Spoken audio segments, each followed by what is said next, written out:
Hola y bienvenidos a este nuevo video de su canal El Mundo de Gallo. El día de hoy vamos a profundizar y a filosofar un poco respecto a un libro muy interesante. Este libro fue publicado en 1976, escrito por don Cesarea Sitchin. El libro se llama El 12º Planeta. Fue un libro que tuve oportunidad de leer hace unos 7 años, y don Cesarea escribe otros libros en los cuales también investigué y profundicé, pero hoy quiero específicamente hablarles del 12º Planeta. Cesarea Sitchin es un lingüista especializado en la cultura sumeria. Él traduce las tablillas de arcilla del pueblo sumerio, y de ahí nace su libro El 12º Planeta. ¿Qué es lo que dice don Cesarea en su libro? Básicamente que hace ya bastante tiempo llegaron a la Tierra un grupo de exploradores conocidos como los Anunnaki, los que del cielo descendieron. Y los Anunnaki que llegan a la Tierra eran como una misión especial que habían sido enviados a explorar el planeta Tierra. En realidad ellos venían siguiendo a uno de los suyos con quien estaban en guerra, y llegan a la Tierra casi que de forma accidental. Ellos salen del planeta Nibiru. Es un planeta gobernado por un rey absoluto, según don Cesarea en el libro del 12º Planeta. Este rey se llama Anu.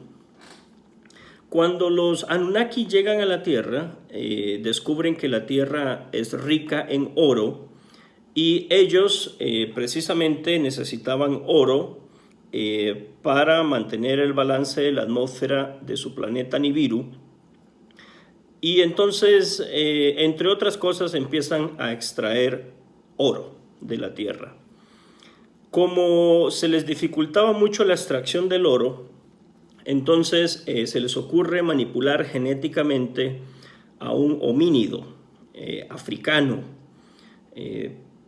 Podríamos quizás interpretar que puede ser un cavernícola, el hombre de Cromañón, o quizás una especie de simio, al cual alteran genéticamente y lo convierten en lo que actualmente es el hombre después de una serie de pruebas, pero que inicialmente lo crean con la intención de que sea un esclavo que los ayude a extraer oro. Este libro, El 12º Planeta, de Sitchin, también cuenta que habían dos líderes. Por un lado estaba en ese grupo expedicionario Enlil, que era un líder militar estricto.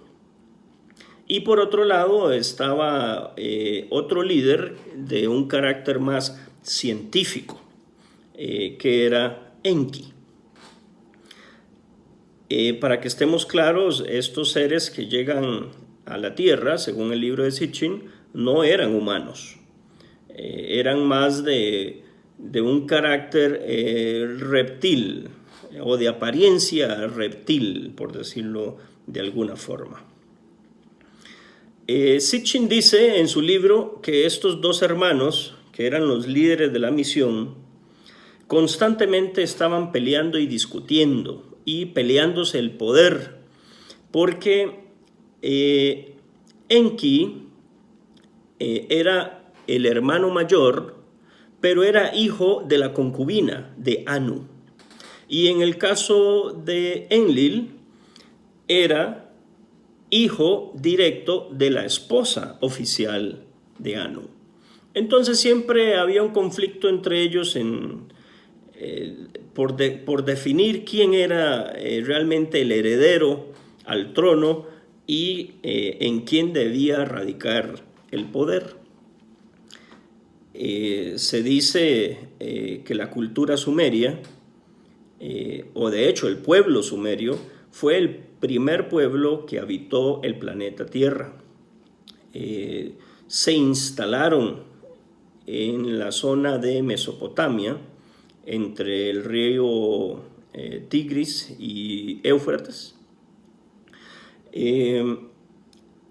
Los sumerios fueron ayudados, para no decir creados, por los Anunnaki, según el libro de Sitchin.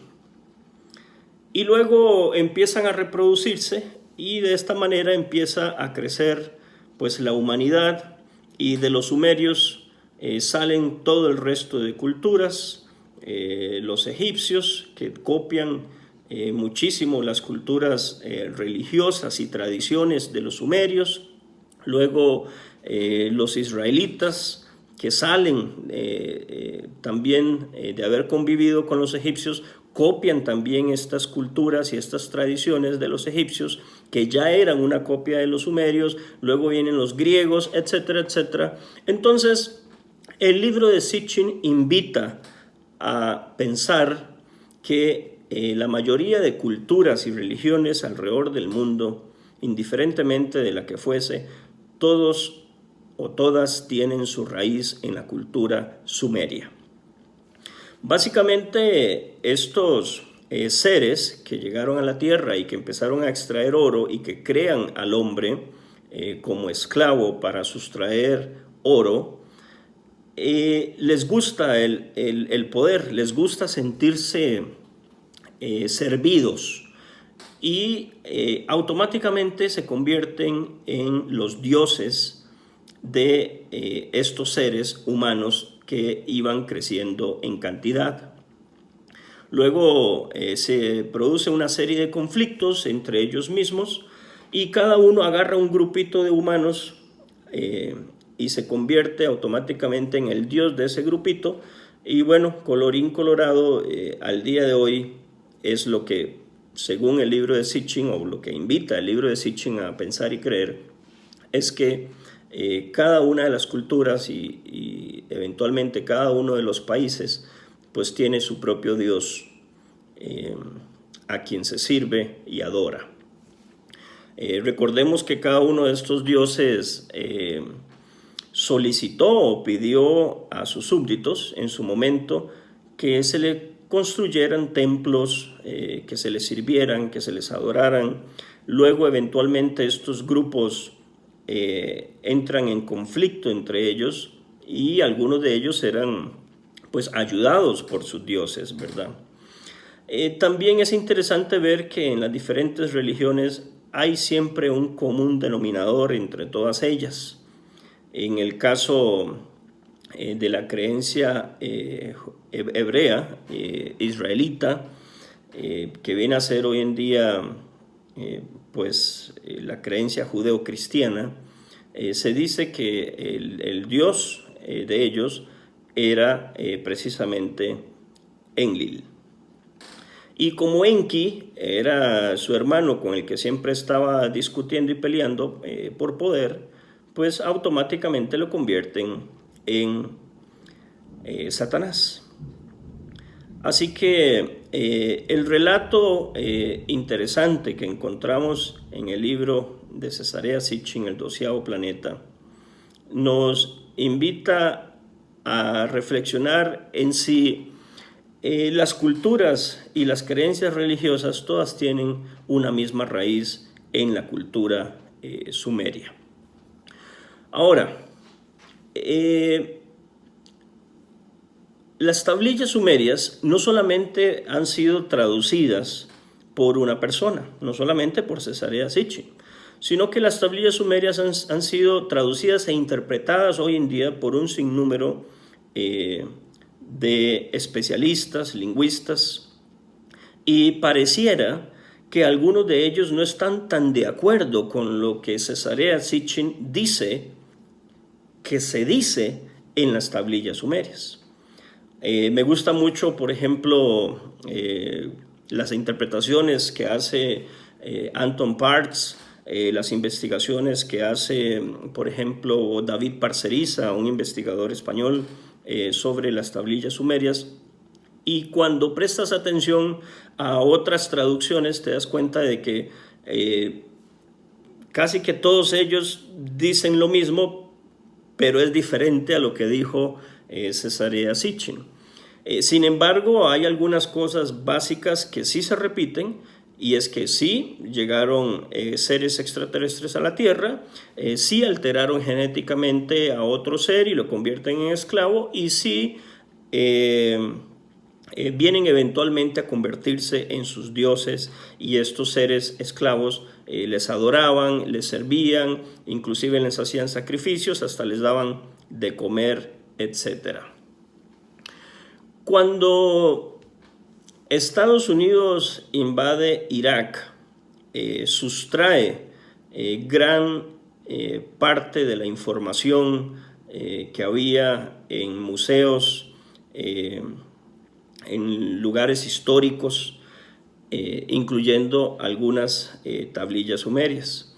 Entonces, lamentablemente, hoy en día, tras la invasión de Estados Unidos a Irak, mucha información se puede decir que fue secuestrada o se perdió de alguna forma. Y debido a que las traducciones de Sitchin no encajan con otras traducciones de otros autores, pues se ha venido a decir que a lo mejor Sitchin era más bien un desinformante, una persona que fue utilizada para más bien llevar un sistema o una traducción confusa, para que no se interpretara o entendiera bien lo que las tablillas decían. Obviamente todo esto es un tema conspiranoico, pero interesante. Por ejemplo, la raíz de muchas creencias mitológicas son muy parecidas a lo que relata la historia de los Anunnaki, la historia sumeria. Interesante cuando se analiza la vida de Sitchin, porque algunos han dicho que Sitchin era masón, que Sitchin era un emisario o amigo cercano de la familia Rothschild, conspiranoicamente hablando se dice pues que se está buscando crear un nuevo orden mundial, y que una de las familias promotoras de ese nuevo orden mundial es la familia Rothschild. ¿Quiénes son los Rothschild? Los Rothschild son una familia muy poderosa de muchas generaciones, ingleses. Si investigas un poquito, te vas a dar cuenta que se rumora que son dueños de todos los bancos centrales del mundo. Por ejemplo, aquí en Costa Rica hay un banco central, ¿verdad? Si creemos esto que se dice de los Rothschild, pues de alguna forma los Rothschild tienen injerencia o influencia en el Banco Central de Costa Rica. Hace poquito, de hecho, se aprobó un incremento a los impuestos de nosotros los costarricenses para poder emitir nuevos bonos, y que estos bonos fueran cambiados en el extranjero, de manera que se pueda refinanciar el país. Una buena alternativa. Interesante que para que esto pueda ocurrir se tuvo que dejar en firme la nueva legislación, en donde como garantía para emitir estos bonos pues teníamos los costarricenses que pagar, o tenemos los costarricenses que pagar un poco más de impuestos. Como quien dice, es mejorarle la garantía al prestamista para que nos siga prestando.